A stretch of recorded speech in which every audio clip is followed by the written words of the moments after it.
Hello and welcome to Rain's Kitchen and Garden. My name is Rain. Today I am making delicious chocolate chip cookies. Let me show you how.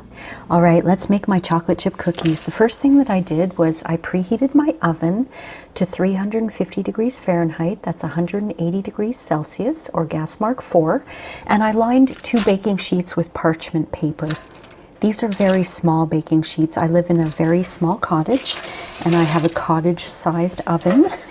If you can imagine, it's not a regular sized oven, so I always have smaller baking sheets, but you can just line your regular baking sheets with parchment paper. Have a medium sized bowl, and I've got a sifter here ready to go. I have 1 1/4 cups of all-purpose flour in here. That's 157 grams.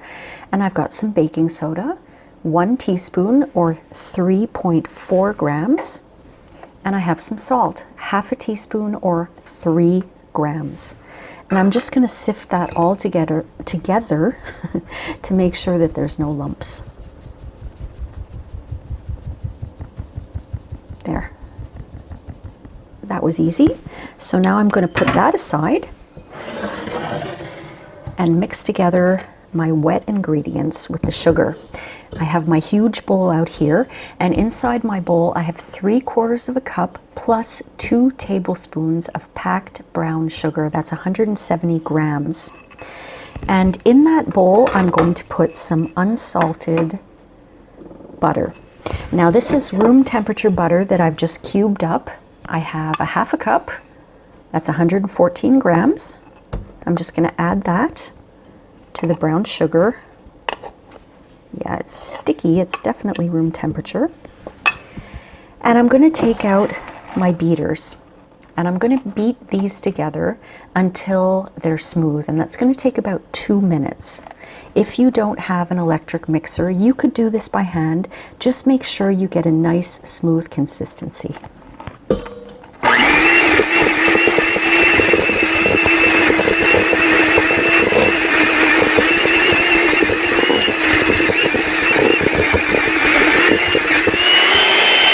Now I'm going to show you a very easy trick to get all of the batter off of the beaters. I have a little bit of water here. I'm going to dip my fingers into the water and I'm just going to pull all of that off.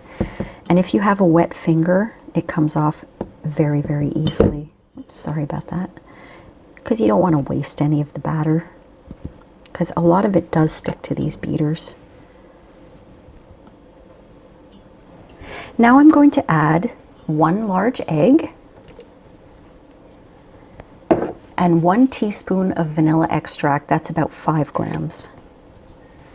And I'm going to switch to a wooden spoon and mix that up until it's combined.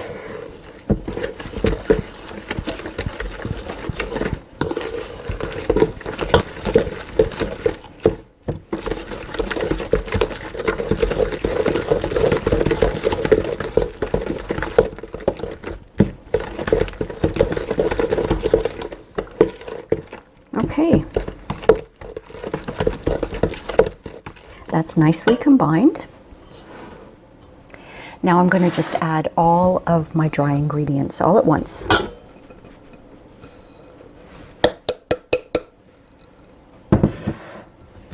And I'm going to mix that up gently until it's well combined.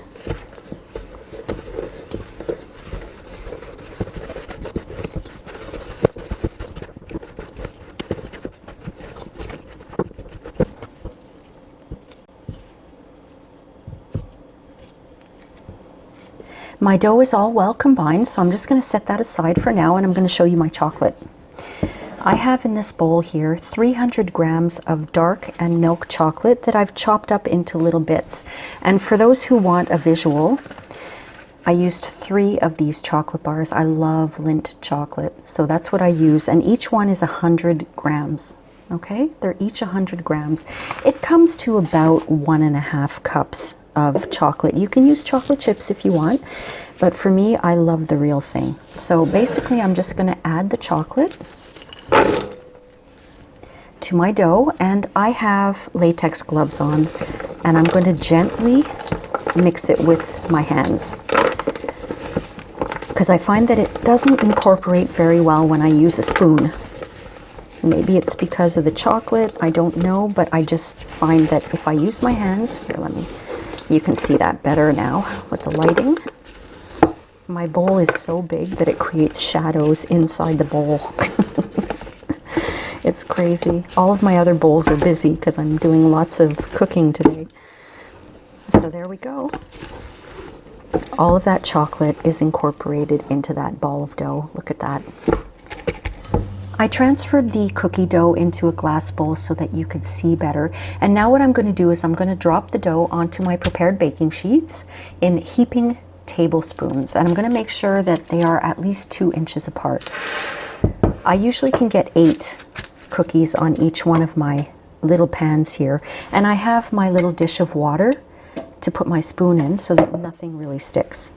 So about a tablespoon. Mine usually come out a lot bigger. Dipping my fingers into water here.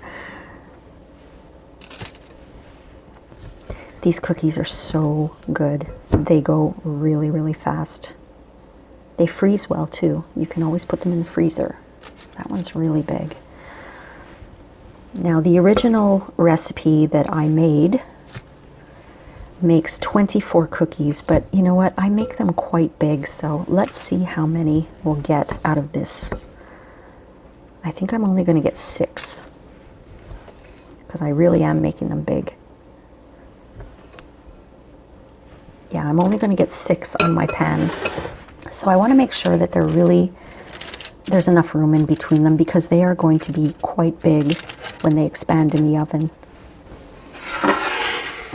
I got 6 cookies on my little baking pan, but like I said, I made them a little big this time. What I'm going to do is put them in the preheated oven for 10 minutes. I want to make sure that the edges and the bottoms are browned, and when I touch the top of the cookie, it feels firm when very lightly touched. So 10 minutes, and then I'm going to put in the next batch.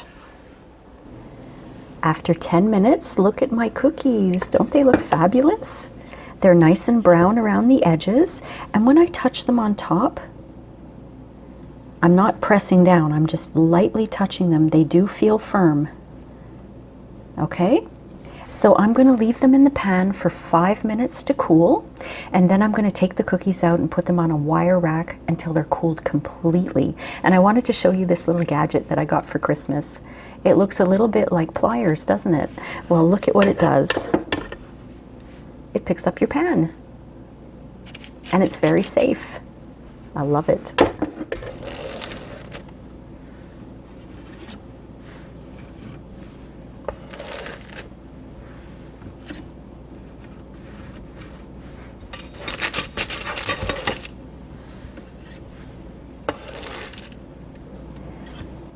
I managed to get 22 cookies from this recipe. I made them a little bigger, but I really thought that I was going to get a lot less, so I'm very pleased that I have so many cookies.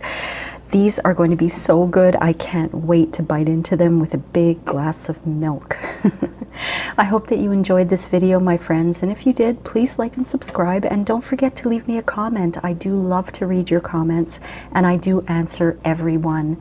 I'll see you next time on Rain's Kitchen and Garden. Thanks again for watching. Bye.